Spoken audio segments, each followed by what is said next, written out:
Hi everyone, I'm back with another video. This is on the studio system, which is the Hollywood's golden age era of cinema. So I'm going to be covering about the history and what the studio system is and how it controlled Hollywood from the 1920s when it first started until the late mid 1950s when it officially ended. Although 1948 was when it stopped, but it kind of continued onwards. And I think how it formed the industry to what it was previously, and how it controlled every aspect of the film industry, for filmmaking and actors and all those things. So please stay tuned for that.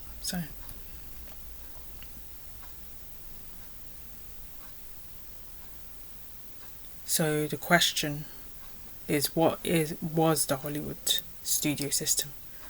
So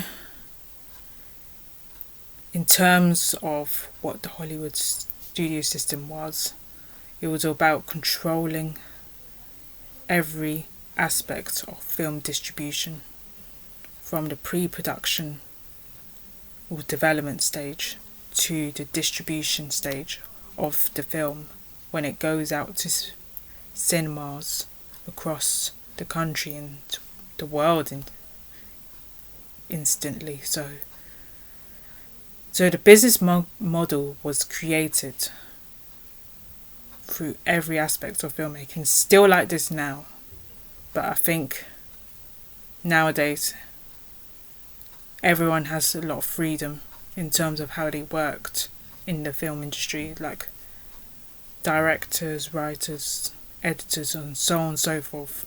So, and what kind of films they want to make and stuff like that. So golden age, which is the 1920s in terms of cinema. People say 50s, but it's for television, not film though. So the system had dominated filmmaking from that 1920s until the 1940s when it ended, and it controlled every visual element of filmmaking, not just who's in the films or who's directing and all those things. So I will get on to now talents under contract. So actors, directors and writers worked under long-term contracts, so they were bound to be in those parts of the company no matter what. I think a lot of actors have suffered, a lot of people have suffered because of the studio system as well.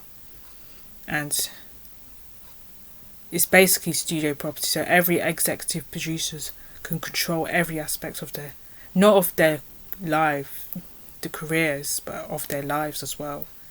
And it was damaging as well, I would say. And there's a lot of cases about it, like I've been reading stuff or watching stuff about the studio system. It's all because of the studio system. That's why a lot of actors have suffered, and a lot of filmmakers and those who worked during those times have suffered because of the studio system and the way everything was run and the business model it functioned under, in terms of, like basically actors were typecast, directors were often directing films, and they can't move because the studio system has control over where the amount of time they stay in that studio and do the work for them and stuff. Somewhat a case now, but I wouldn't say it's too much though. So they were basically bound for life. And directors don't really have any control of what kind of films they want to make. And the writers, they only write scripts that the executive producer wants them to write, basically. I think there was one director called Eric von Stroheim or something like that. I think he wanted to make his own films, but the executive, can't remember, I think it's for MGM, and he wanted to direct his own film, but the studio didn't allow him to, and I think he rebelled against them, and he got fired, I think. There was more to it, I can't remember, but I remember there was a film about it. So I watched the documentary about it, I meant to say. So the rise of the studio system, because the sound revolution, because Warner Brothers was the first studio to actually implement sound in their films. They said, let's see if we can actually create talking pictures. And it took them time to actually do that as well. But it's been tested over time, and they managed to achieve that in 1927 when they made the film The Jazz Singer, which is the first film with talking pictures, actual talking dialogue in it, and you can hear the actors talking. Because back then it was all silent films. Because silent films, the actors were not really used to it because of the body move. The acting was very exaggerated, basically, in terms of how they acted the characters and stuff. But when you get to talking, you don't really need to overact and stuff. You don't need to show too much of your emotion through your body. You can actually just tell it through your voice and the way you're looking. It comes naturally if you talk as well. And that transition changed the film industry forever, really. So that was the case. So,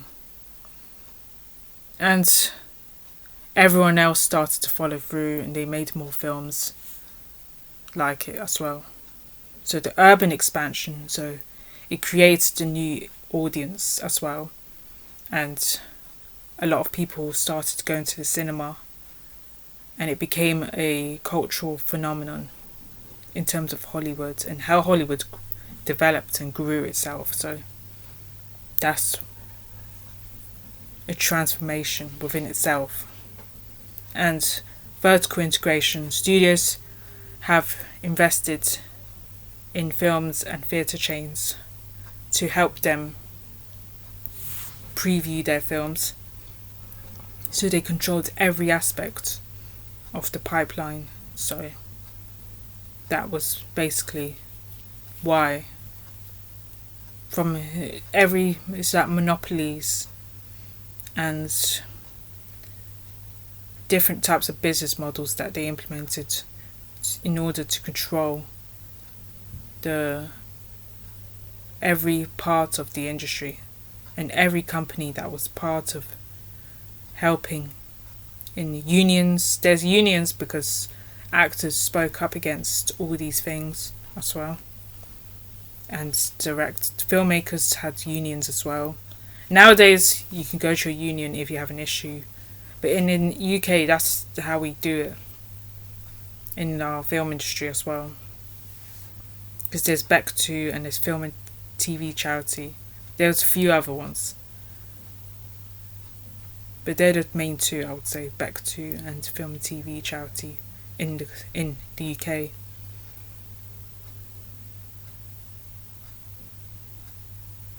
So the Big Five and the Little Three, that's what they're called. So, as we all know, MGM is known for their lavish musicals and prestige pictures. So they had boasted that they have more film stars than Heavens. So they're the biggest studio at the time in terms of musicals and lavish sets and stuff, and getting the best actors on their films and stuff. So, and Paramount are very famous for their comedies and European influence style films, and like German Expressionism, for example, is a European style. So Warner Brothers are known for their gangster films and social realism, which I really like. I love social realist films and gangster films as well. I do like a bit of comedies also and European influenced films. So 20th Century Fox. So yeah, Warner Brothers is known for that, capturing the real gritty life of the world, really, how dark it is. That they're known for film noir as well, I would say.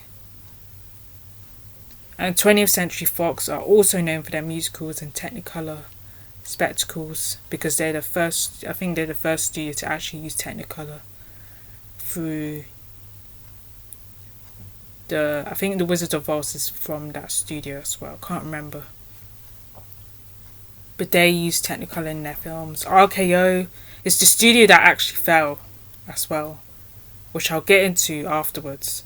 But that's the studio that doesn't exist anymore. So it's the home to Fred Astaire and Ginger Rogers dance films, if you are interested. And I think they're known for Citizen Kane as well, which is supposed to be the greatest film of all time. But I would disagree, because I didn't really like the film personally. So, and the Little Three are Universal, Columbia, and United Artists that complete the oligopoly. So they complete every aspect, the whole business model of how these studios actually worked together to create the era of studio system in Hollywood. So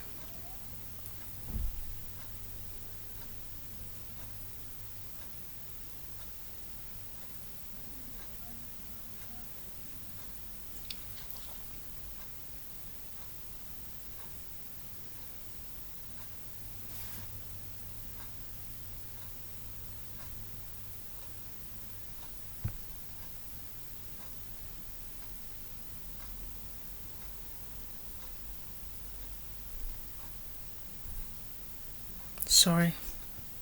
Next slide. Okay, so how did it work? The studio system. So, star system. So studios controlled celebrity image. So they controlled every aspect of the film stars and how they looked and how they dressed and all those things. And what films they could be in and how they should be cast and what type of characters they need to play. So even if you're a method actor, you're still going to get controlled by the film studios. Productions, every film. So assembly line filmmaking has specialist departments. So the production is also controlled by the studio system as well. So that's how they ran things. So you're not really, they control you basically, and control which films you're supposed to be in and what projects you should work on. They should work, the people who are behind the set, who are on set, should work on. And distribution, they control, the studios actually controlled where the films will be released and which cinemas they play it to. So, and the exhibition, so studio owned theatres are guaranteed screen time for exhibition. Sometimes I think there's something called, can't remember, I think there's something about buying tickets illegally. I think they illegally bought out some studios. Just companies had studio execs that actually illegally purchase cinema tickets or allow people to go in cinemas for free or something. I'll look into that. But block booking, that's it. So that's there. So this vertical integration allowed for complete control. So this is how they ran. That's how the business model was at the time. And the block booking forced theatres to show entire packages of films So basically, which is not supposed to, that's against the law to actually do it. I think one studio actually went to court for that, which I'll get into in a moment. It's towards the end of the presentation, so blog booking is actually illegal to do, and it did take one studio to go to court for that, I think. So blog booking is basically purchasing excessive amount of tickets, so each film can be played. I think it's forceful. The way they do it is forceful. Did it as is forceful. So let's go to the next slide. So the impact on cinema and culture. So each year, 600 films were in production, and 20,000 theatre screens were controlled by major studios, and 7,000 contracts placed. So actors were bound to these studio systems, no matter if you're a big actor or a small actor, really. So that is a lot of start. So the lot in terms of the numbers, I think nowadays is much lower, I would say, because there's a lot of independent filmmakers nowadays, and a lot of film studios choose to. You're not really bound to one kind of studio, I would say, anymore. So the studio system established enduring film genres. So they control, like I said before, they controlled which films people are supposed to be in, the actors are meant to be in, and which genres they can be in as well. It's everything. They control who you work for.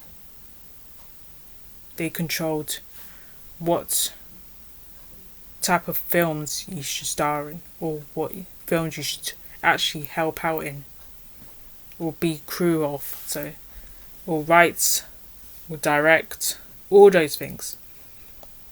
So it did create that perception. It's like a star study thing. So it creates the perception of Hollywood, concept of Hollywood glamour that still defines celebrity culture in more ways than one. So it allows people, it sees them in a certain way. So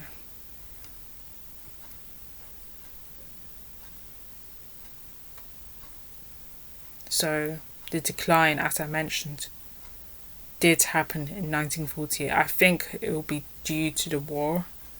World War II has a reason for that. It's one aspect of why people stopped going to the cinema that as often as they did. And the block booking instance, I think the Paramount Pictures has actually been to court in 1948, and the Supreme Court ruled that the studio's vertical integration violated antitrust laws.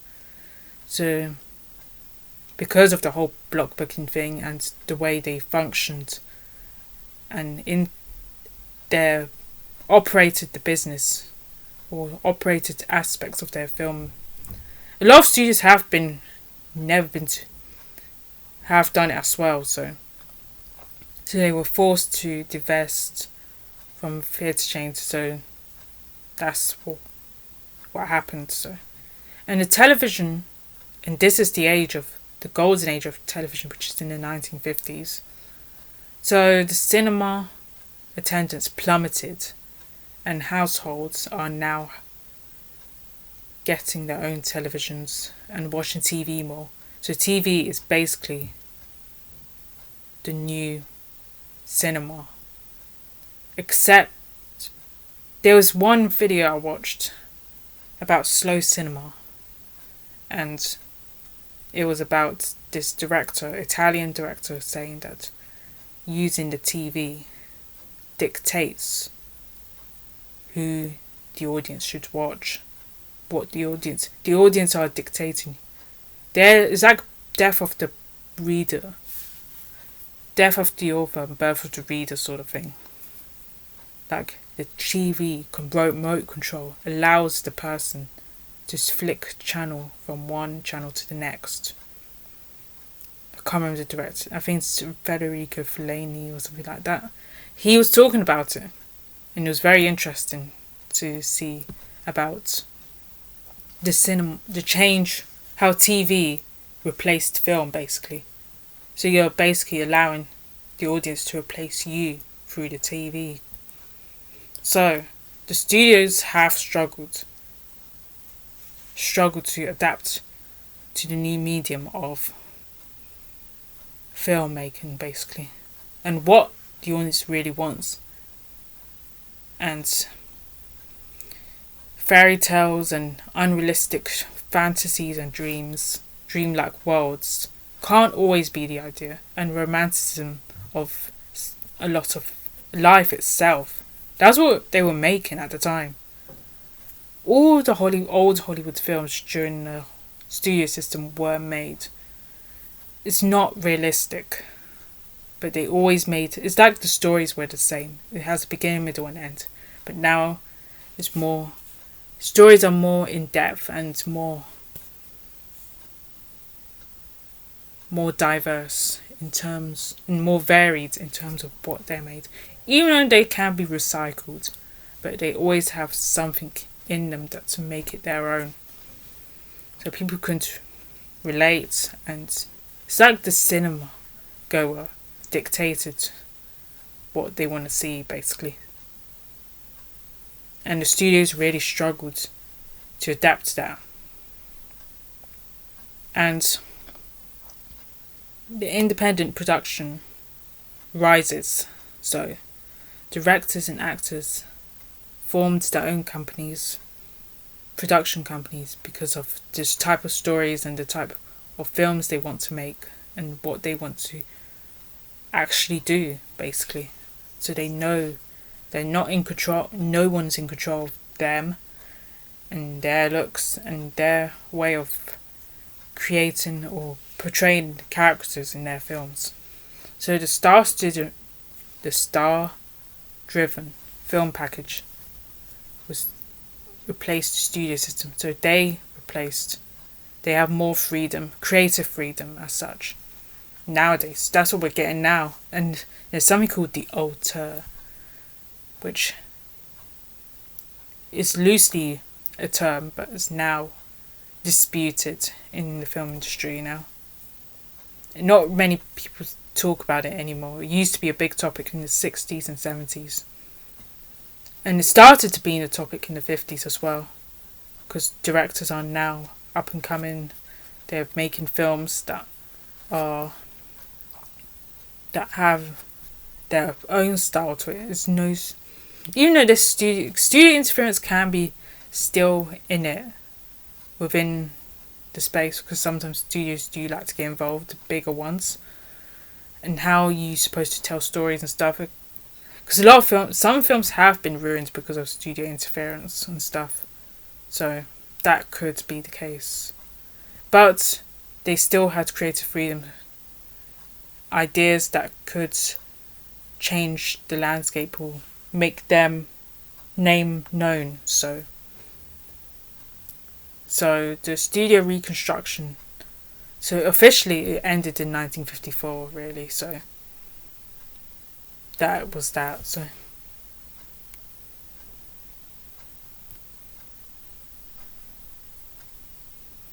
the legacy of the studio system. It did have a great big impact in our industry, but it did have a negative impact on people's lives. The ones who are around during the studio system, like actors, directors. As I said, it ruined people's lives, and people have suffered under the studio system. I don't want to get into too much detail, like people have. And certain political elements, like the Red Scare, for example, has been somewhat to blame as well. I'll make a video if you want me to make a video about the Red Scare during the Hollywood era and stuff. So And the legacy, it has a big impact of how it is now, from the contrast of previous when it started to how it is now. Some people say they love old movies. I don't get it. I don't like the Hollywood system really. I used to love the Hollywood system back then. Like, I loved old Hollywood films. But now it can't really be celebrated because of certain things that have happened. People have suffered racism, discrimination.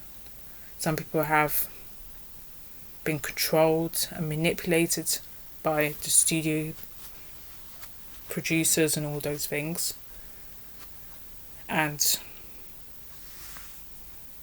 so there were a lot of films that defined cinema history, which is cultural, part of our cultural heritage in terms of the film industry itself. And a lot of people have been influenced by older films. A lot of directors have been influenced by older films and stuff. And the creative templates, so a lot of genre conventions have been still used today. So there's lots of iconography and certain elements that make the genre the genre. Like, for instance, a thriller or film noir is actually a thriller, but there's elements of film noir. The old film noir being called the neo noir, which is the new version of like a psychological element. There's a femme fatale element to it, but nowadays it's changed. It's not about killing off the femme fatale anymore. It's actually sometimes the femme fatale wins in some films. Nowadays I see more of that. The business model, it influenced modern franchise-based studios like Disney and Marvel and all those things. Because I did a video about Disney having business models as well that are very much in line with the studio system, how the studio system used to run, I meant to say. So today, as I've been saying, today's film industry still bears studio systems imprints, like as I've been saying, about how studios contract directors and actors to star in, to help out, to be part of the studio for a certain period of time, but they can still be more into other projects as well. So they're not really bound as they were back then. And nowadays there should be more mental health support for actors and filmmakers and crew members as well. No one's really bound to one project. You can still go and work for others. And modern conglomerates seek a similar control through a different means. So there's, like as I said, Disney controls Marvel and ESPN, and they control National Geographic. And Pixar is another part of Disney as well. Because Disney has so many business models, like the vertical integration and the horizontal integration, and they have this monopoly of different studio ideas that could be considered the modern version of the studio system. So that was the legacy of it. That's the video, so I hope you enjoy. Please like, share, subscribe, and do give your thoughts, and I'll see you in the next one. Bye.